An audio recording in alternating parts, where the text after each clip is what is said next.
The opening scene introduces David Norris, a senatorial candidate who is loved by his people. His popularity grows as he appears on various TV shows and makes public appearances, accompanied by endorsements from important figures like the NYC mayor Mike Bloomberg. However, a man named Harry Mitchell is seen watching him with a grim expression. As election day approaches, Norris's campaign is hit by a scandalous article in the New York Post that threatens to expose his college reunion prank where he exposed his bare backside, and it was caught on camera. Meanwhile, Mitchell receives a call from his boss Richardson and informs him that he's working on the matter. On election night, Norris watches helplessly as the news reports show a significant drop in his popularity due to the expose. His opponent is now leading in the polls, and Norris's hope of winning are fading away. As Norris works on his concession speech in the men's room, he meets Elise, who was hiding in one of the private stalls after crashing a wedding. They quickly bond over their shared sense of humor, and their meeting leads to a passionate kiss, cut short by Trainor's entrance. Norris rushes out to find Elise, but she had to run away because of the hotel security. In the meantime, 4 men in suits and hats, including Mitchell and Richardson, are seen on the rooftops planning something to get him back on track, while Norris faces the disappointment of his defeat and the possibility of a ruined political career. As Norris delivers his concession speech, he unexpectedly diverts from his prepared words and begins to candidly reveal the absurdity of his campaign's emphasis on the superficial details like the scuff marks on his shoes and the color of his tie. Camera flashes start to go off as he takes off his shoe to show his supporters. In the early hours of the morning, Richardson meets with Mitchell in a park and instructs him to spill coffee on Norris's shirt by 7:05 a.m. Mitchell assures Richardson that he will be ready and wait for Norris in the park, and Norris wakes up to news that he's landed a new job at the RSR venture capital, becoming a senior partner in the company. Although he's no longer a congressman, his concession speech put him in the running for a Senate seat in 2010. And Trainor, his former campaign manager, founded RSR. Mitchell falls asleep while waiting for Norris in the park, causing him to miss his chance to carry out Richardson's plan. He chases after Norris's bus until it gets stopped by traffic. On the bus, Norris reconnects with Elise, and they flirt while discussing his new job. As they talk, Mitchell finally catches up to the bus, but he's hit by a taxi before he can carry out his mission. And Norris does spill his coffee, but it lands on Elise instead of him. As Elise playfully grabs his BlackBerry and sticks it in his coffee, she writes down her number for him. Norris calls Trainor to discuss a proposal about investing in solar panels, but Trainor is hesitant about that idea. Upon arriving at RSR offices, Norris is confused to find everyone frozen in time. He's confronted by Richardson and his men who try to capture him. Norris manages to lock himself in Trainor's office and call 911, but Richardson's men break through the locked door and kidnap him, taking him to an empty warehouse. As Norris awakens, he hears Richardson discussing with his colleagues in a strange manner, and they mention something about resetting him, a term Norris doesn't really understand at this point. Finally, Richardson approaches Norris and reveals that he's part of a group called the Adjustment Bureau, and they're tasked with making sure that everything goes according to plan. Richardson explains that the plan is how current events in people's lives are supposed to be lived, and the TAB, or TAB, if you will, works to correct any minor deviations from this plan. Norris thinks that Richardson is insane until he proves that he can read Norris's mind and bend the floor with just the point of his finger. Richardson goes on to explain that Norris was supposed to spill his coffee and miss his bus, which would have prevented him from seeing the TAB adjusting Trainor to change his mind about Norris's solar panel proposal. Now that Norris has seen TAB in action, Richardson needs assurance that Norris will never reveal what he's seen, as no human is supposed to know about TAB.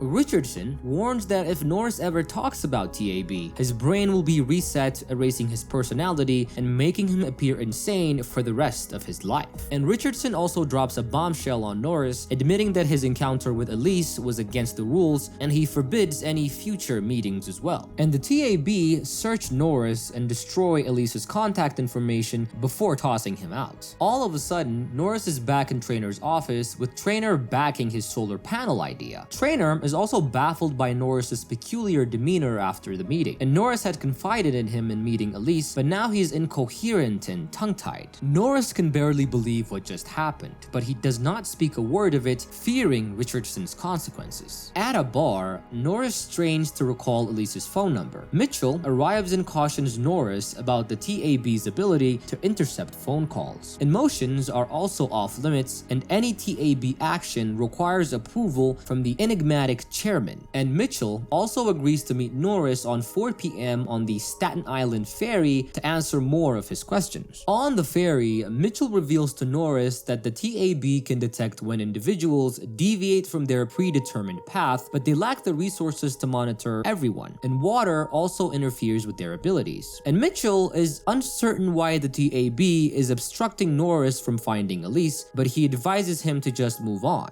3 years later, Norris still takes the same bus, hoping to encounter Elise. One day, he sees her and races after her. Elise is initially aloof, but Norris explains that he lost her number during a robbery and couldn't locate her online, and he wins her over by that excuse. Upon discovering that Norris and Elise have reconnected, Richardson scrambles to keep them apart. He disrupts Elise's performance and alters her rehearsal location. However, if Norris and Elise share a genuine kiss, any TAB intervention will trigger an uncontrollable sequence of consequences. Trainer finds Norris and Elise encourages Norris to give his speech at the Brooklyn Bridge. Richardson is relieved as Norris is now determined to follow through with his plan. And during Norris's Senate candidacy speech at the Brooklyn Bridge, Elise's rehearsal is moved to Cedar Lake. Norris becomes suspicious of Richardson and heads to Pier 17, which is closed, and he tries to call 411 for Cedar Lake's address, but Richardson blocks his signal, forcing Norris to use a hard line at the parking attendants. Norris heads to a nearby restaurant seeking help, but Richardson cuts all phone signals within a 3-block radius. Richardson follows and tries to convince Norris to back down, but Norris remains determined. And Norris enters the restaurant and politely asks to help locate the Cedar Lake dance studio. Finally, a restaurant guest tells Norris the location of Cedar Lake. Richardson and his colleague are desperate to try to stop Norris from reaching the studio. They block the doors, but it's too late, and Norris looks into the studio and watches Elise rehearse. Richardson warns Norris that the overseeing of his plan will be kicked upstairs as his mobile phone rings, but Norris ignores him because he's enchanted by Elise's dance performance, and he's determined to find out the reason behind TAB's action. At TAB headquarters, Richardson's boss,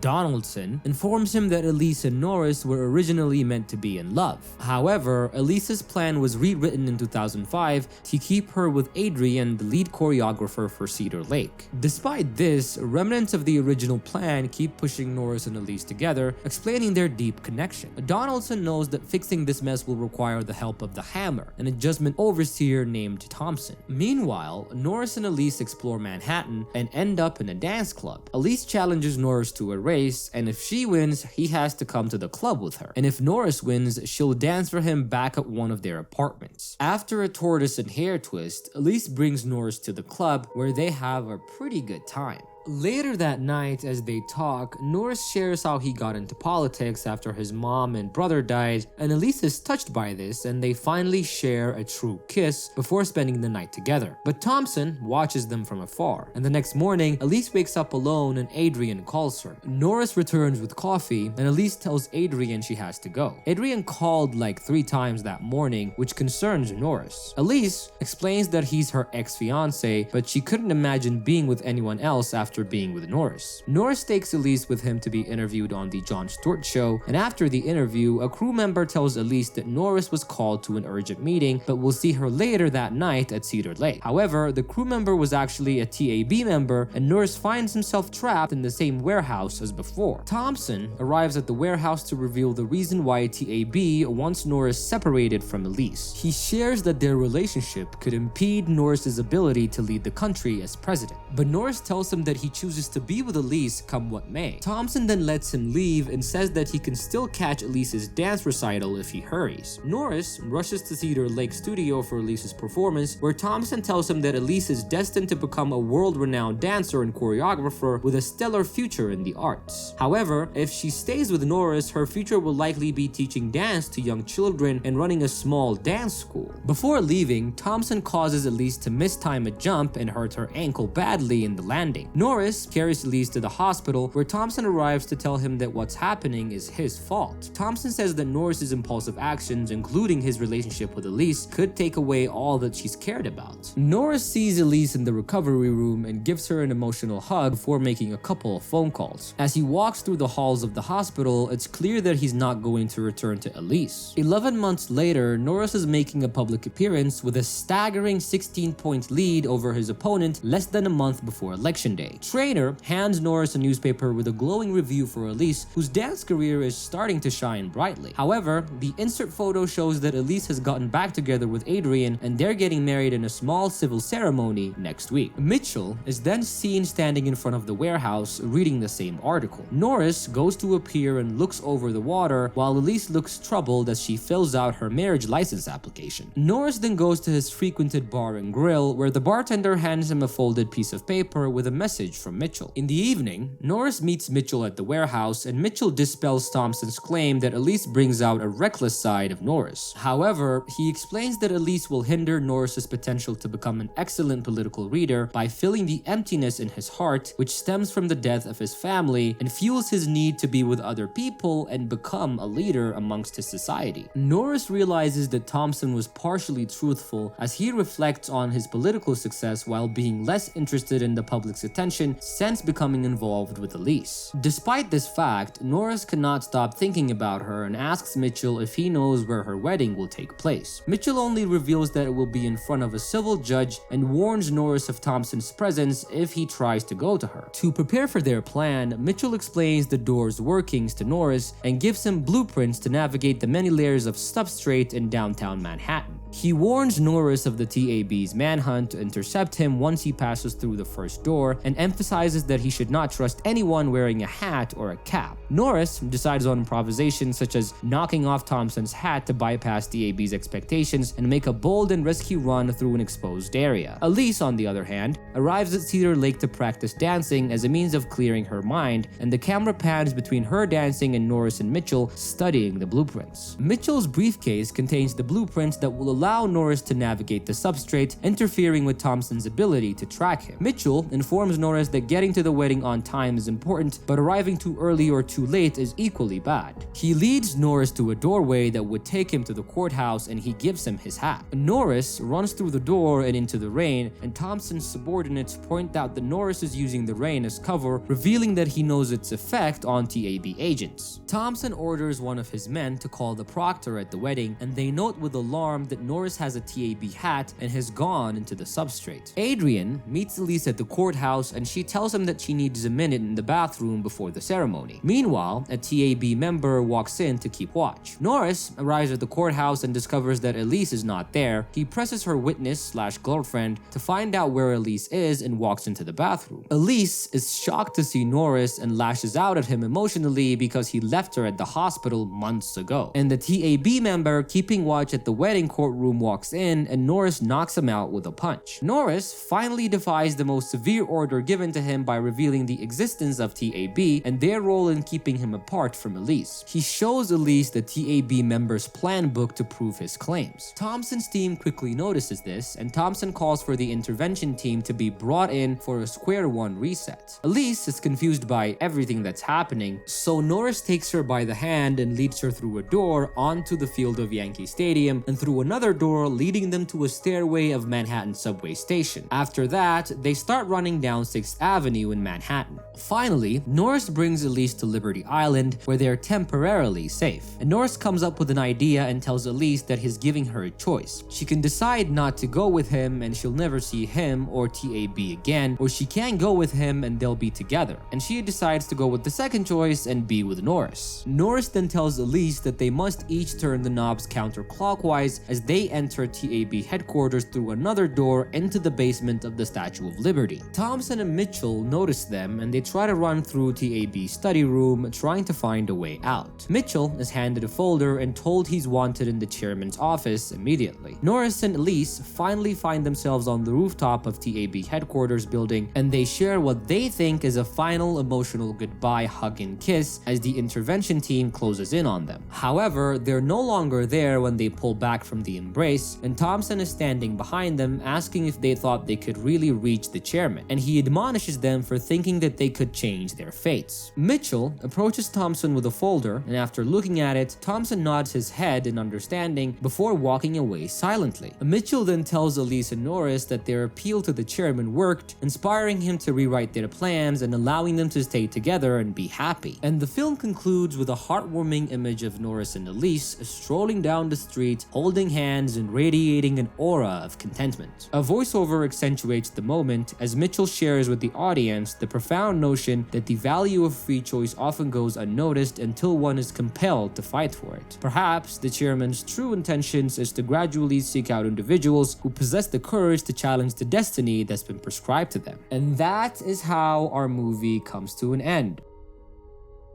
I hope you guys enjoyed our recaps. Make sure to leave a like, subscribe to our channel, leave a comment. I'll see you guys on my next recap. Bye.